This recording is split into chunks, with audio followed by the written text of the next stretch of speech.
Hello guys, welcome back to my channel. Let me just stop the transcription here. Yes, welcome back to part 2 of your MATS Practice Assessment 2 on your AAT website. This is in conjunction with your the level 3 AAT Diploma in Accounting qualification. And then, of course, I've already done my part 1 for the first 4 question.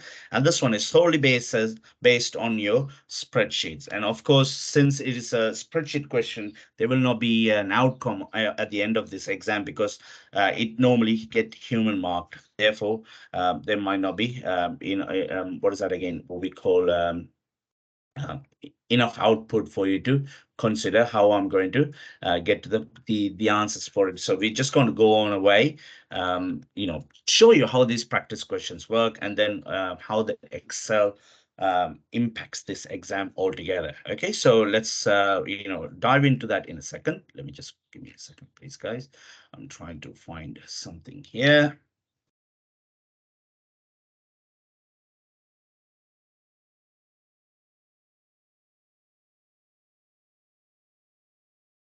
Okay, let me see the screen.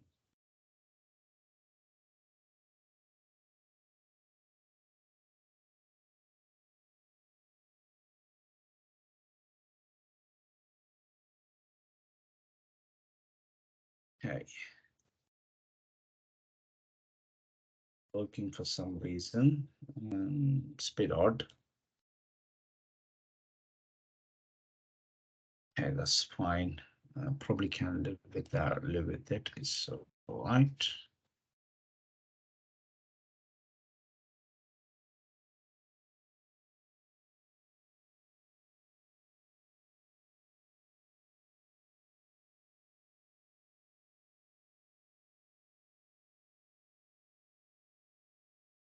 Okay, let's do this now. Sorry. I'm just trying to get this on the background to get it working. But anyway, let's crack on. Move to question number 5. Task 5 is for 16 marks. Is one of those 3 exam questions. So 2 exam questions which contain Excel. So what I'll do, I'm going to split the screen here so I can give a little bit of space to my spreadsheet whilst I'm, moving this in my the software here. Let's get to there. Okay, so we are here now, and we can read most of the question on the screen, and the spreadsheet can be on the side here. So here, what is expected of you on the first one? Here they're asking you, once you've done that Excel, you press save, and then what is that? You press answer, it will automatically upload this file. Because sometimes on your exam, they ask you, the examiner, to make sure this autosave function on. Sometimes you may have to go data, you have to probably, enable macros. It's somewhere around here. Somewhere there, macros. I can't remember where it is. Enable macros. Somewhere across.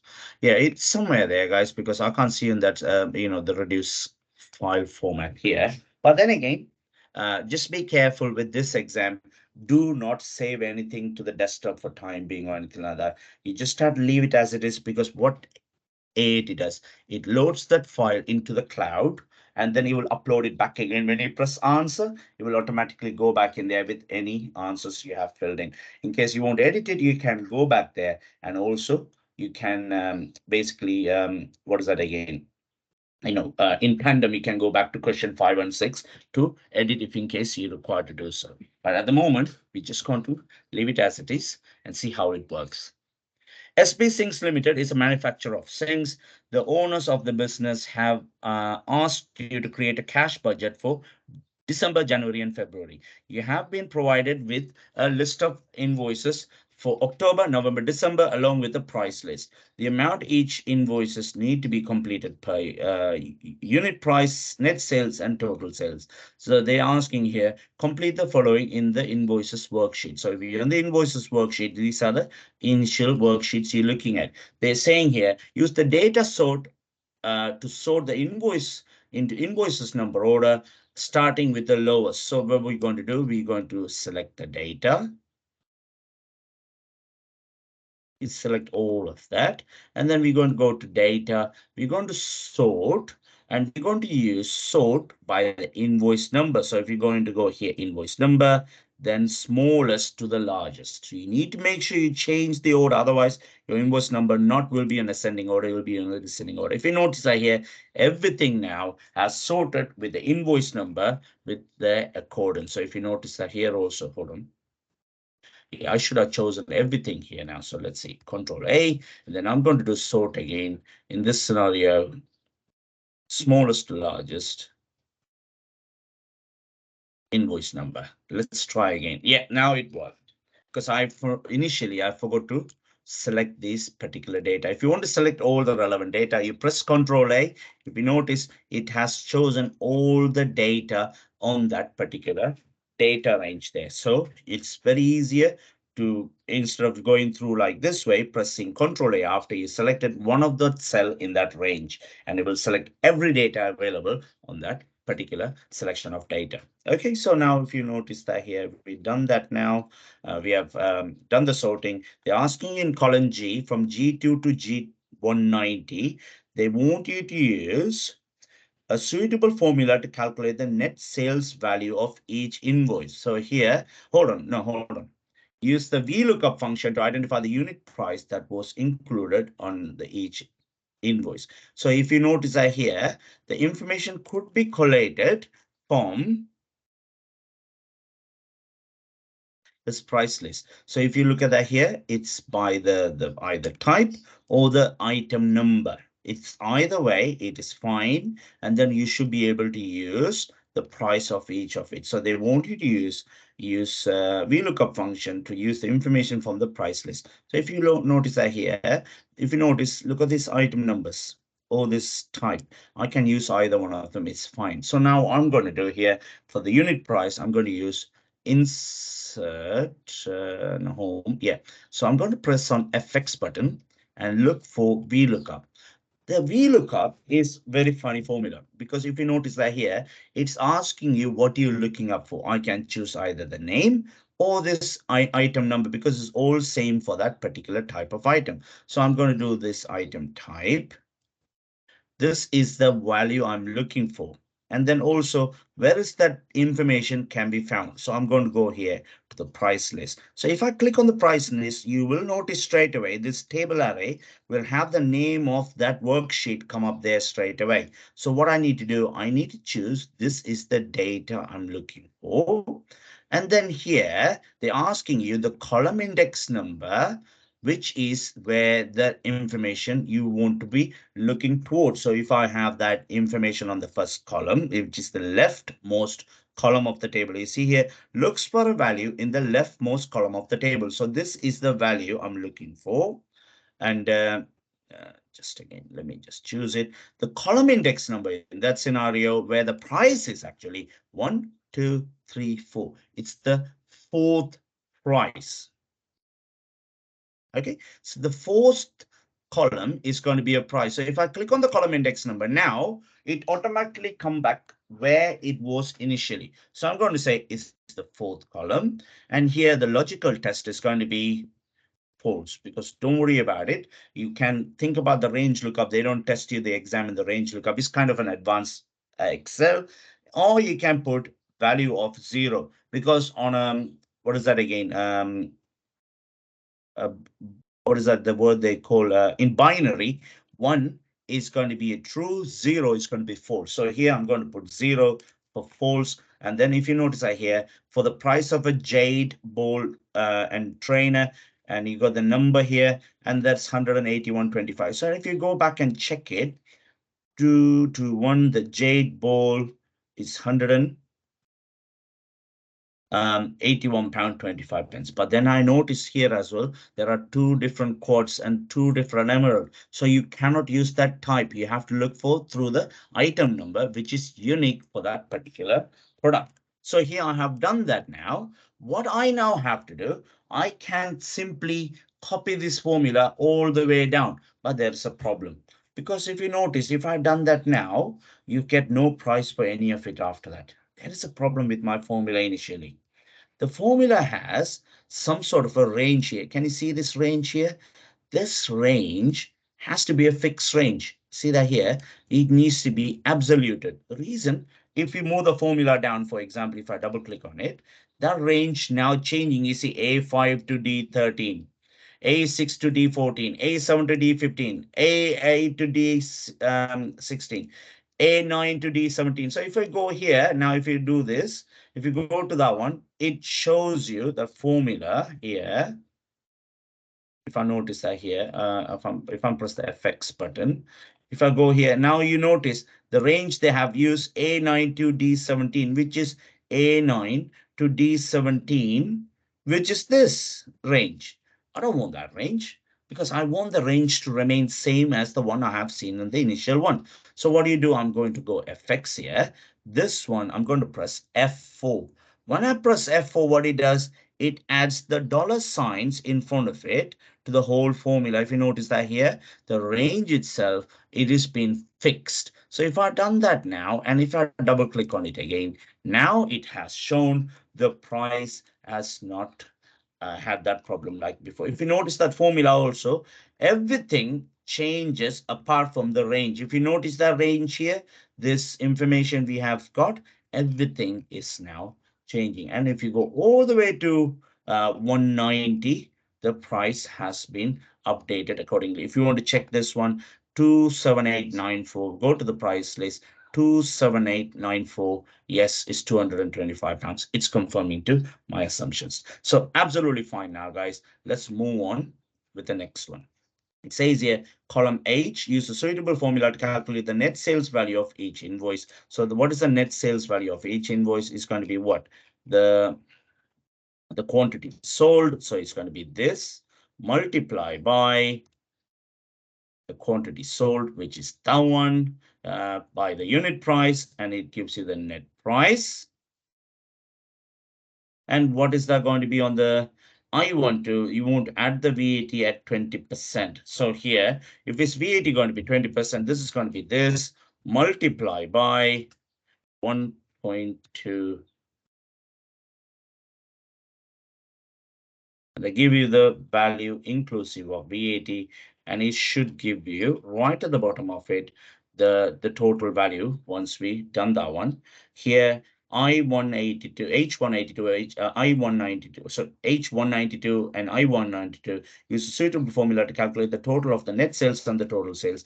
For that one, we have the easiest one of all. If you go here on this bit, you have an option to auto sum. That auto sum is going to be that figure, and then you can just drag and drop here and you have the same value. If you notice that here, it's the auto sum of all these columns associated with that one.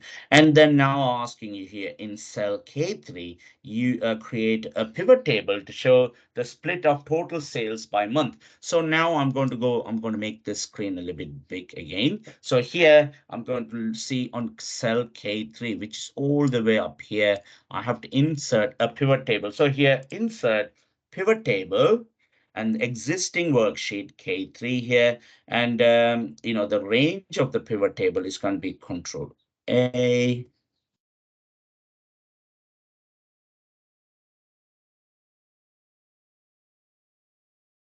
That's the range of the pivot table there, and you want that in K3. Press OK. Then asking you per month, they want the total sales. So let's see here what they said on the question. It says total sales by month. So here, the total sale is going to be my value. And then if you come back here, then I want to know the month. So the month can either go on the row or on the column. So if I put in the row, it will look like this way. If you put in the column, it will look like this way. Which one you prefer? I prefer this because it gives you a total of for every month. What is my total sales revenue? Okay, so that is should be inclusive of your VAT. 101,152,195 pounds. If you scroll down here, that is the amount you already have as well. So that gives you an idea where the pivot table is now included in this calculation. So now let me close this one, and then I'm going to bring into my initial format. Now they want you to do the figures for the total payments for December, January, and February have been already calculated. and input into cash budget. The following cash budget worksheets link the figures from the table, pivot table in the invoices of the worksheet for the total sales for October, November, December into cells C7, D7, and E7. So here on the cash budget, so I'm going to do here equal to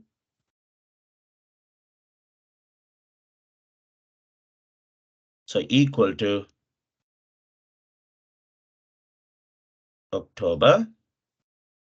This is equal to November, and this is equal to December. So now these are the expected total sales for these 3 months. Absolutely fine. Now they also you're looking at whatever the amount they have received on that month. October, November, December, they have received some money there. Okay, so if you notice that here, if you look at that November budget, so this is the December, January, February cash budget. So what I'm going to do, I'm going to select this and I'm just going to put an underline or like a border around it so it doesn't confuse you with what information they're asking you. These are the cash budgets for December, January, and February. These are the income from sales. So I'm going to give another border there just to make you understand what is they asking you from it. If you notice that this looks very awkward, first time looking at it, I was like, I couldn't understand what they're even asking. But then now I know what is this exactly means. If you notice the next one, then you'll be able to assume the rest of the information after that. They're saying here in January, total sales be expected to be 10% higher than the ones of December. So here, this is going to be 10% higher than that amount. So I'm going to this multiply by 1.1, which is 110 percentage. So that is the value of January's sale. You don't have to touch anything here because these are the extra information they have given. Now they have said here, calculate the figures for the January total sell on F7, which we have done. After that, the amounts received from sales are expected to be paid the balance October, they will be paid on December. Any sales receipt on November will be paid on January, all the balances, for example.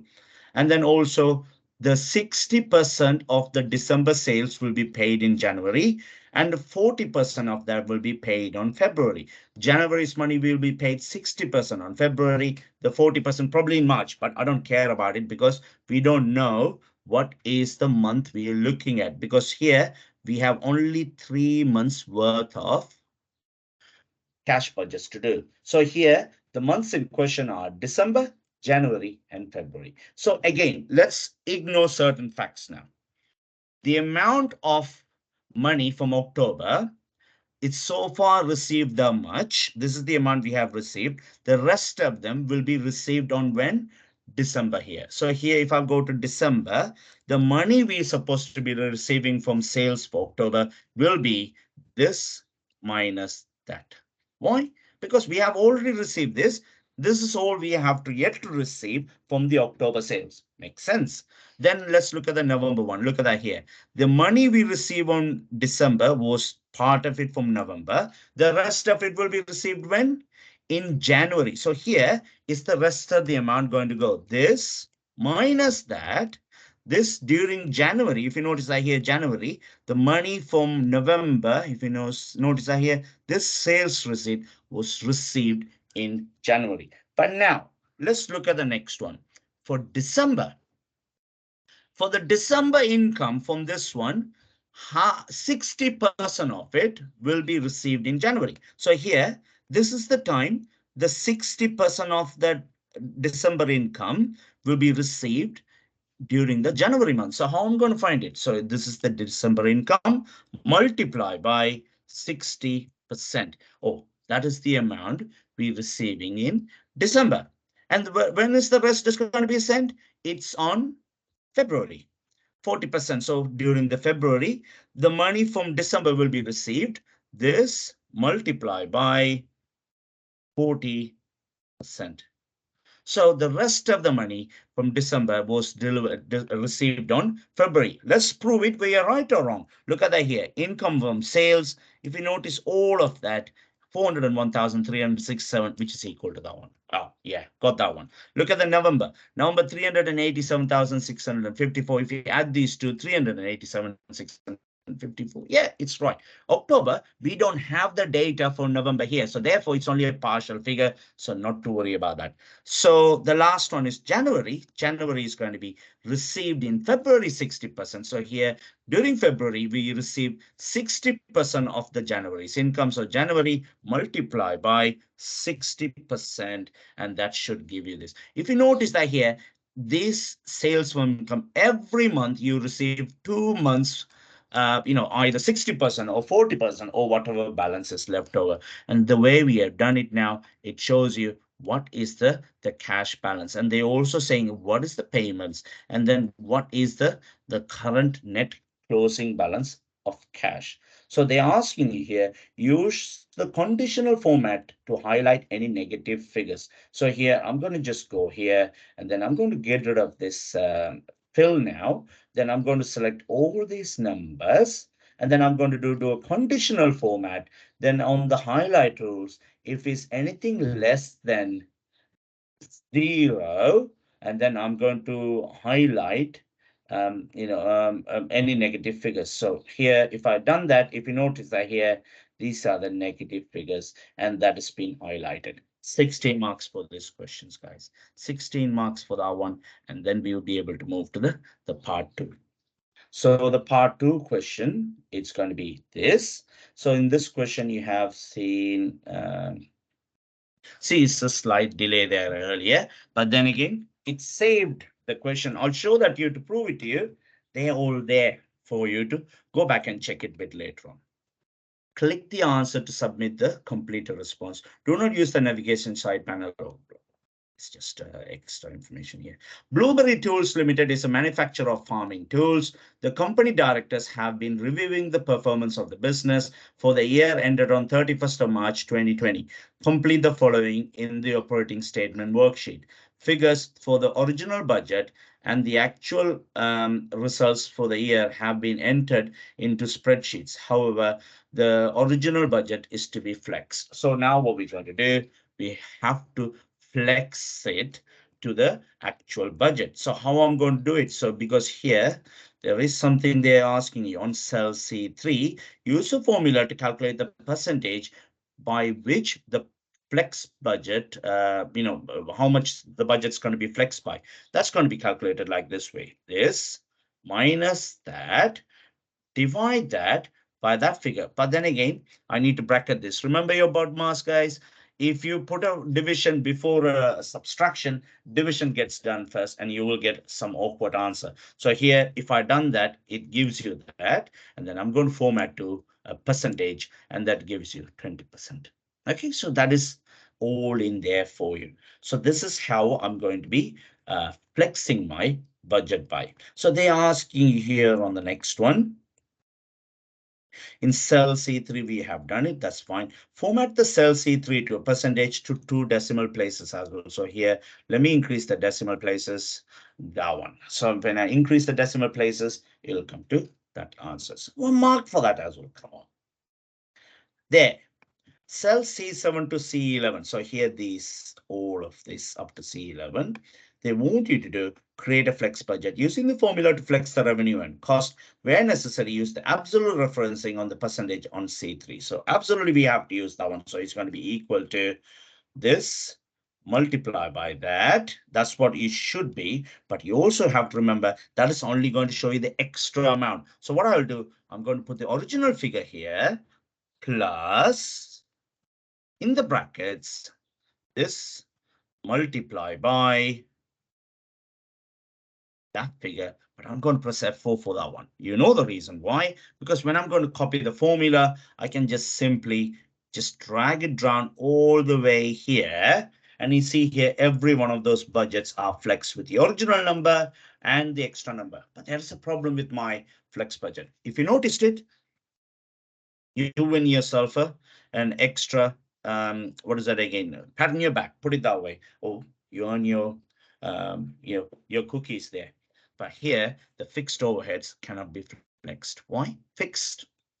is fixed. Doesn't matter what level you're doing, it's going to be exactly the same as the original amount. So you need to make sure you don't forget about that one. So you've done that now. Now let's look at the next part. They're asking you here in cell B2, C2, B12, C12, and D12, use a formula to calculate the operating profit. The formula is going to be equal to like this.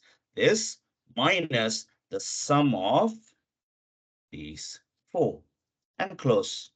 And that should give you the profit and all three of the levels. So if you notice here, this is the profit on that one with the flex profit, so flex budget, that is the profit. And this is the actual results there. And that should give you an option to look at the next section now. So they're saying here, cell E7 to E12, calculate the variances between the flex budget and the actual budget. Show the adverse variances as the negative figures with the minus sign. So you have to be very careful, guys, because we cannot use the same formula for all of it. Why? Your revenue has a different way of calculating your variance and the profit to the rest of your cost. Because obviously, if your actual results is better on your revenue than your budgeted, is positive. But on the cost, it's the vice versa, other way around. So here the variance is going to be this minus that. And then for the expenses, it's going to be this minus that. So now let me just put that formula for all these four. And I'm going to copy the same formula here to find the profit variance. Because obviously, if you notice that profit, your profit is got better profit than your budget. Therefore, you should have a positive figure there. So if you notice that these three are adverse variance, they have a negative number there, so which is absolutely conforming to what they're asking. Then they're asking you on cell F12, which is here, I assume, yeah, that's F12. What they want you to do, show the operating profit variance as a percentage to the original of the flex budget. So they want you to know the operating profit variance as a percentage of the flex budget. And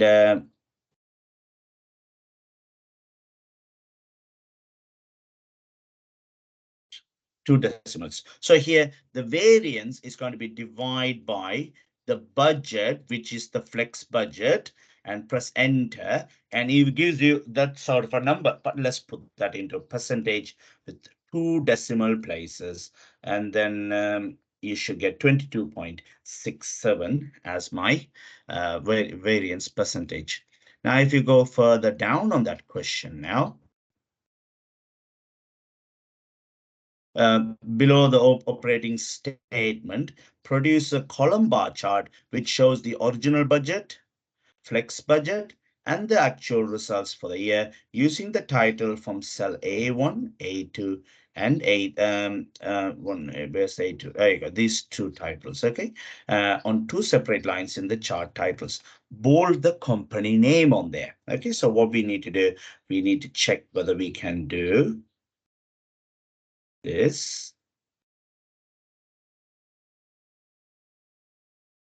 I don't need to show the variance. I have to show this one. So what I'm going to do, I'm going to go here, go into insert, and I'm going to do a bar chart. What bar chart they're asking again? Let me check. They want you to do a column bar chart. So here, if I go recommended charts, column bar charts. So here,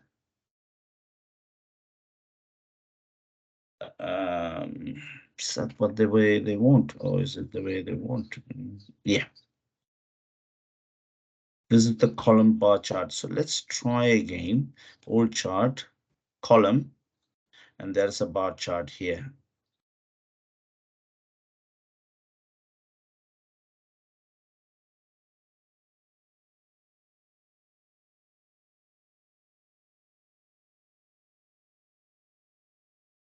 Let's see what exactly they asked here. Let me check. Produce a column bar chart which shows the original budget, flex budget, and actual results.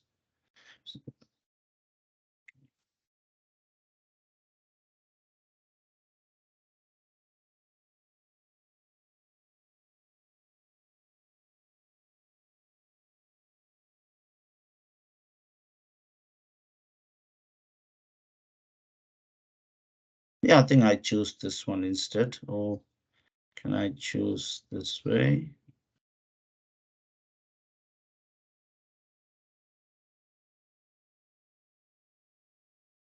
Yeah, I use that one.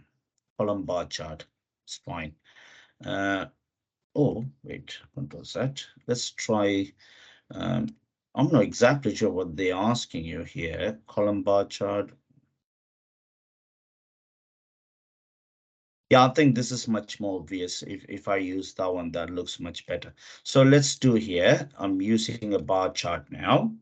So what they want you to do after you've done that, use the title on A1 and A2. So here, if you go to that option here, you have a chart title. On the chart title, you'll be able to put that information now. So if you're going to copy this, so go to the chart title, Control B, and then I'm going to choose that, and Control B means it's bolding it. So if you go here on the chart title, you can have,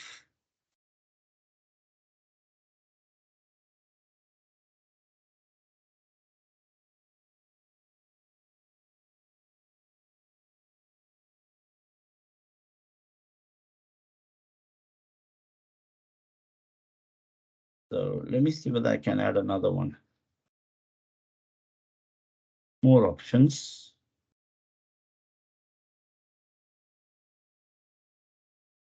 Yeah, I'll probably able to do a little bit more here. Enter, yeah. So this figure, I can add this in this one. So here, I'm going to Control B this. Yeah. So if you notice that here, I'm going to reduce the size of it a little bit more to make it more viable to the way they're asking you. So the question is, they want you to bold the company name only, which we have done, using the title from cells A1 and A2. Ensure the title from A1 and A2 are two separate lines in the chart title. So if you notice that here, there are two separate lines on the chart title, and then we bold the company name. And then we're going to show you the original budget, flex budget, and the actual results accordingly, and which shows the increased profit. And then it also shows you how the variances could be affected there. So yeah, there you go.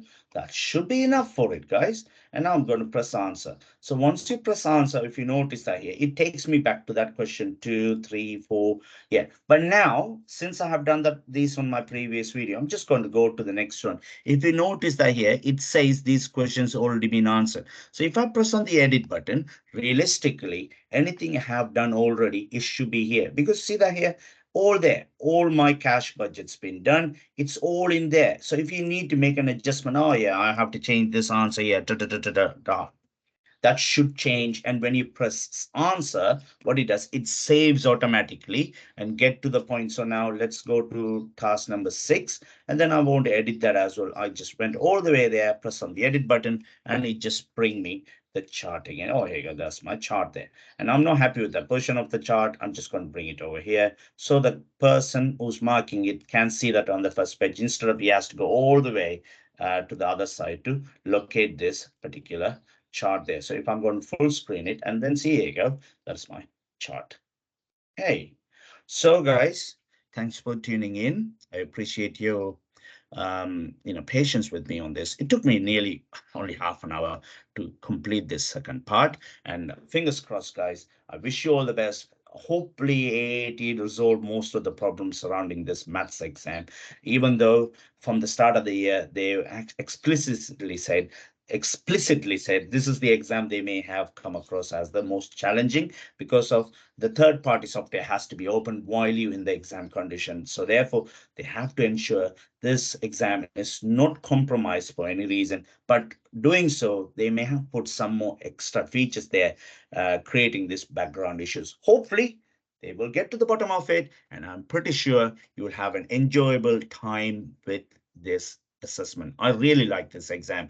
It is one of my favorites. This is something I always proudly say. I managed to get on my AQ 2016. I got the maximum in only one exam, which is this. I managed to get 100 on this. I'm still ecstatic. I'm so proud of my achievement on that part. Even though I came out of the exam jittering, I was worried, oh, did I do everything right or wrong?